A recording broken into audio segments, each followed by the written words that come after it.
आज है 30 जुलाई दिन मंगलवार। खबरों के बढ़ने से पहले एक नजर सुर्खियों पर। अपने घर में इस्तेमाल होने वाले पानी की गुणवत्ता की निःशुल्क करवा सकेंगे जांच। 31 जुलाई से पहले ये काम करवाने हैं जरूरी। युवा बिहार सरकार के युवा कौशल कार्यक्रम का उठा सकते हैं लाभ। बिहार स्वास्थ्य विभाग ने सीएमसी वेल्लोर से किया करार। बिहार में फिल्म प्रोत्साहन नीति को लेकर विजय कुमार सिन्हा ने दिया बयान। आज 3 मैचों की T20 सीरीज के आखिरी मैच का श्रीलंका और भारत के बीच होगा मुकाबला। LIC ने जूनियर असिस्टेंट के पदों पर निकाली भर्ती। LIC हाउसिंग फाइनेंस लिमिटेड द्वारा जूनियर असिस्टेंट के पदों पर भर्ती निकाली गई है। इस भर्ती के तहत कुल 200 पद भरे जाएंगे। इच्छुक उम्मीदवार इसकी आधिकारिक वेबसाइट www.lichousing.com पर जाकर आवेदन कर सकते हैं। आवेदन प्रक्रिया शुरू है और आवेदन करने की अंतिम तारीख 14 अगस्त है। इस भर्ती के लिए जरूरी है कि उम्मीदवार ने मान्यता प्राप्त विश्वविद्यालय से ग्रेजुएशन पास किया हो। आवेदन करने वाले उम्मीदवारों की आयु सीमा 21 वर्ष होनी चाहिए। इस भर्ती के तहत चयनित उम्मीदवारों को 32,000 से लेकर 35,000 रुपए तक सैलरी दिए जाएंगे। भर्ती से संबंधित सटीक और अधिक जानकारी के लिए आप इसके आधिकारिक वेबसाइट और अधिसूचना को देख सकते हैं। अपने घर में इस्तेमाल होने वाले पानी की गुणवत्ता की निःशुल्क करवा सकेंगे जांच। क्या आपको पता है कि आप जो पानी पी रहे हैं उसकी गुणवत्ता कैसी है? अगर नहीं तो आप अपने घर में पीने के या इस्तेमाल करने के पानी की जांच करवा सकते हैं, क्योंकि बिहार सरकार अब हर महीने करीब 21,000 नमूनों की जांच निःशुल्क करवाने वाली है। इसके लिए जिले और अनुमंडलों में लैब भी स्थापित किए गए हैं। लोक स्वास्थ्य अभियंत्रण यानी PHED विभाग ने पानी की जांच पर होने वाले खर्च की स्वीकृति दे दी। तो अब आप अपने जिले में चापाकल, कुआं, बोरिंग और नल आदि के पानी की जांच एकदम निःशुल्क करवा सकते हैं। बिहार पर्यटन में आज हम बात करेंगे खड़गपुर झील के बारे में। ये झील बिहार के मुंगेर में स्थित खड़गपुर का विशाल झील है। ये झील पहाड़ियों के बीच में देखने को मिलता है। यहाँ कई सैलानियों का जमावड़ा लगा रहता है। दूर दूर से लोग यहाँ घूमने के लिए पहुँचते हैं। मुंगेर जिला मुख्यालय से ये जगह करीब 37 किलोमीटर की दूरी पर स्थित है। पिकनिक स्पॉट के लिहाज से यह स्थान बेहतर जगहों में से एक हो सकता है। अगर आप कहीं घूमने की प्लानिंग बना रहे हैं तो यहाँ आ सकते हैं। 31 जुलाई से पहले ये काम करवाने हैं जरूरी। 31 जुलाई अब बहुत ही नजदीक है। इस तारीख के खत्म होने से पहले कई ऐसे काम हैं जिन्हें निपटाना बहुत ही जरूरी है। इसमें सबसे पहले आता है प्रधानमंत्री किसान सम्मान निधि के लाभार्थी को KYC करवाना। अगर आप 31 जुलाई से पहले इसे नहीं करवाते हैं तो आप 12वीं किस्त से वंचित रह जाएंगे। इसके अलावा हर महीने की पहली तारीख को LPG गैस सिलेंडर के दामों में भी बदलाव होता है। ऐसे में इस बार उम्मीद है कि इसके दाम में इजाफा हो। तो आपको अगर पहले वाले दाम में ही LPG गैस सिलेंडर चाहिए तो आप इसकी बुकिंग 31 जुलाई तक करवा सकते हैं। इसके अलावा टैक्स पेयर्स को भी 31 जुलाई से पहले ITR फाइलिंग करवानी जरूरी है।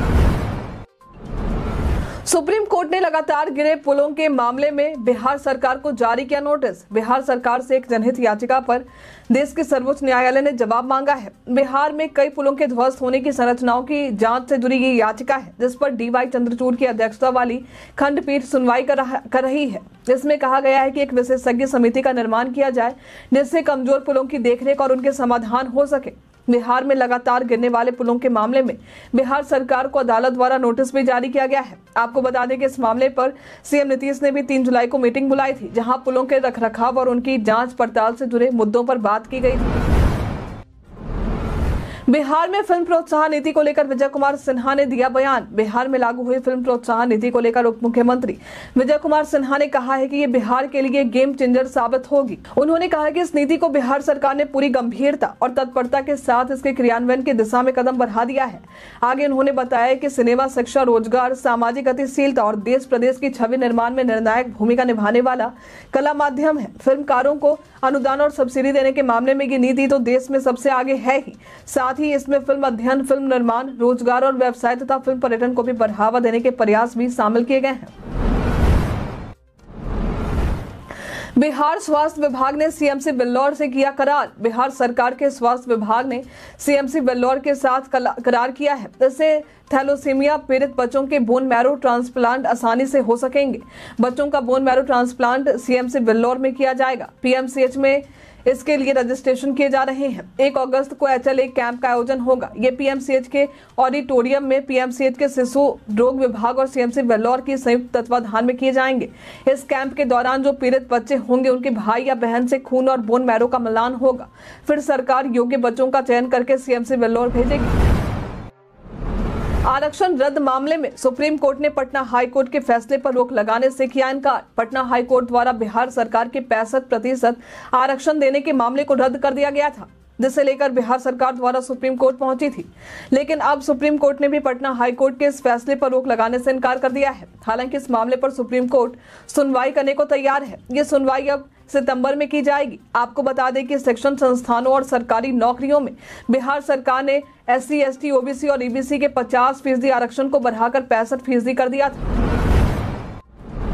युवा बिहार सरकार के कुशल युवा कार्यक्रम का उठा सकते हैं लाभ। बिहार सरकार द्वारा कुशल युवा कार्यक्रम चलाए जा रहे हैं।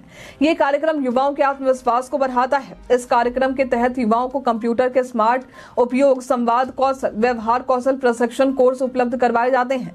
10वीं पास युवा जिनकी उम्र सीमा 15 से 28 वर्ष के बीच में है, वे इस कार्यक्रम के तहत भाग ले सकते हैं। इससे संबंधित अधिक जानकारी के लिए आपको www.skillmissionbihar.org पर विजिट करना होगा। आप चाहे तो इसके टोल फ्री नंबर 1800-123-6525 पर भी संपर्क कर सकते हैं। बारिश के मौसम में अपनाइए टिप्स। कपड़ों से नहीं आएगी सीलन की बदबू। अक्सर बारिश के दिनों में कपड़ों से सीलन की बदबू आती है। ऐसा नमी और ठंडी हवा के कारण होता है। इस मौसम में कपड़े सूखने में भी काफी समय लगते हैं, जिस वजह से कपड़ों से इस तरह के स्मेल आने लगते हैं। इससे बचने के लिए आप अपने कपड़ों को धोने के तुरंत बाद धूप में सुखा सकते हैं। इससे सीलन की बदबू खत्म होने में मदद मिलती है। यदि धूप नहीं है तो आप इन कपड़ों को वेंटिलेटर या पंखे में सुखाने का प्रयास करें। हवा का संचार होगा तो कपड़े जल्दी सूखेंगे और सीलन की बदबू आने की संभावना भी कम होगी। इसके अलावा कपड़े धोते समय आप सिरके का इस्तेमाल कर सकते हैं। ये एक प्राकृतिक डिओड्रेंट है की तरह काम करता है। इसके अलावा आप बेकिंग सोडा का इस्तेमाल भी कर सकते हैं। सिविल सेवा प्रोत्साहन योजना के लिए आवेदन शुरू। बिहार में सिविल सेवा प्रोत्साहन योजना चलाई जा रही है। इस योजना के माध्यम से UPSC 2024 में PT उत्तीर्ण बिहार राज्य के महिला अभ्यर्थियों को 1 लाख रुपए प्रोत्साहन राशि के रूप में दिए जा रहे हैं। इस योजना का लाभ उठाने के लिए आपको wede.bihar.gov.in पर विजिट करना होगा। आवेदन प्रक्रिया शुरू है और आवेदन करने की अंतिम तारीख 22 जुलाई है। इससे संबंधित अधिक जानकारी के लिए आप 0612250668 पर संपर्क कर सकते हैं। ITR फाइलिंग में किए गए झूठे दावे पड़ सकते हैं भारी। कई लोगों द्वारा ITR फाइलिंग के दौरान अपनी आमदनी कम बताई जाती है और अपने खर्चे का फर्जी दावा किया जाता है ताकि उन्हें छूट मिल सके, लेकिन ऐसा करना आप पर भारी पड़ सकता है। ITR फाइलिंग को लेकर फर्जी दावा करने वालों को इनकम टैक्स विभाग ने भी सख्त हिदायत दिए हैं। इन्हें कहा गया है कि अगर कोई ITR फाइलिंग के दौरान फर्जी दावा करता है और अपनी आमदनी कम करके दिखाने की कोशिश करता है तो ये दंडनीय अपराध है। ऐसा करने पर रिफंड जारी करने में देरी भी हो सकती है। अभिनेत्री अंकिता भार्गव ने बताया पंकज त्रिपाठी का कैसा है स्वभाव। अभिनेत्री अंकिता भार्गव ने पंकज त्रिपाठी को लेकर कुछ बातें साझा की हैं। उन्होंने ये बातें तब साझा की जब उन्हें पंकज त्रिपाठी के साथ काम करने का मौका मिला। उन्होंने कहा कि मैं पंकज त्रिपाठी जैसे दिग्गज के साथ काम करने का मौका पाकर बहुत खुश हूँ। मैंने हमेशा उन्हें एक कलाकार के तौर पर देखा है। उनके अभिनय में बहुत ईमानदारी है और दृढ़ विश्वास है। मुझे वो सहजता बहुत पसंद है जिसके साथ वो अभिनय करते हैं। अंकिता भार्गव ने पंकज त्रिपाठी को लेकर जो बयान दिया है, इस पर आपकी क्या राय है? व्हाट्सएप के इस नए फीचर से दोबारा शेयर कर पाएंगे स्टेटस। व्हाट्सएप अपने प्लेटफॉर्म पर यूजर्स को एक ऐसी सुविधा उपलब्ध करवाने वाला है जिसके तहत यूजर्स अपने व्हाट्सएप पर दोबारा अपने स्टेटस को शेयर कर सकेंगे। व्हाट्सएप के इस नए फीचर का नाम रीशेयर है। WA बीटा इन्फो की रिपोर्ट के मुताबिक इंस्टाग्राम पर पहले से ही इस तरह के फीचर मौजूद है, जिसे अब व्हाट्सएप भी अपने यूजर्स के लिए उपलब्ध करवाने की तैयारी कर रहा है। अभी इस फीचर पर टेस्टिंग चल रही है। उम्मीद है कि जल्द ही इसे भारत में यूजर्स के लिए रोल आउट कर दिया जाए।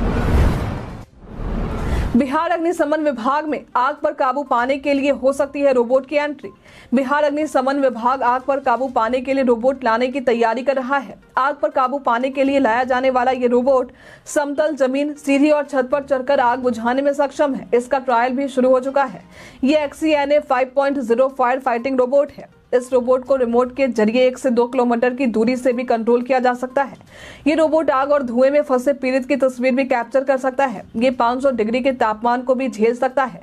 इस रोबोट को 2.5 से 3 घंटे चार्ज करने पर यह 4 से 6 घंटे तक चलता है। इसकी कीमत करीब 2 करोड़ रुपए के करीब में है। जल्द ही ये बिहार अग्निशमन विभाग का हिस्सा भी बन जाएगा। आईटीआई में काउंसलिंग को लेकर बीसीईसीबी ने जारी किया कार्यक्रम। औद्योगिक प्रशिक्षण संस्थान प्रतियोगिता प्रवेश परीक्षा 2024 की काउंसलिंग में संबंधित कार्यक्रम बिहार संयुक्त प्रवेश प्रतियोगिता परीक्षा परिषद यानी बीसीईसीबी द्वारा जारी कर दिए गए हैं। वैसे अभ्यर्थी जो सरकारी आईटीआई में नामांकन लेना चाहते हैं वे 4 अगस्त तक ऑनलाइन रजिस्ट्रेशन सह विकल्प चयन प्रक्रिया के लिए रजिस्ट्रेशन करवा सकते हैं। 9 अगस्त को इसके आधार पर पहले राउंड का प्रोविजनल सीट अलॉटमेंट जारी कर दिया जाएगा। 9 से 17 अगस्त के बीच में अभ्यर्थी अपना अलॉटमेंट लेटर प्राप्त कर सकेंगे। आपको बता दें कि 111 सरकारी आईटीआई में 32,772 सीटों पर नामांकन लिया जाए।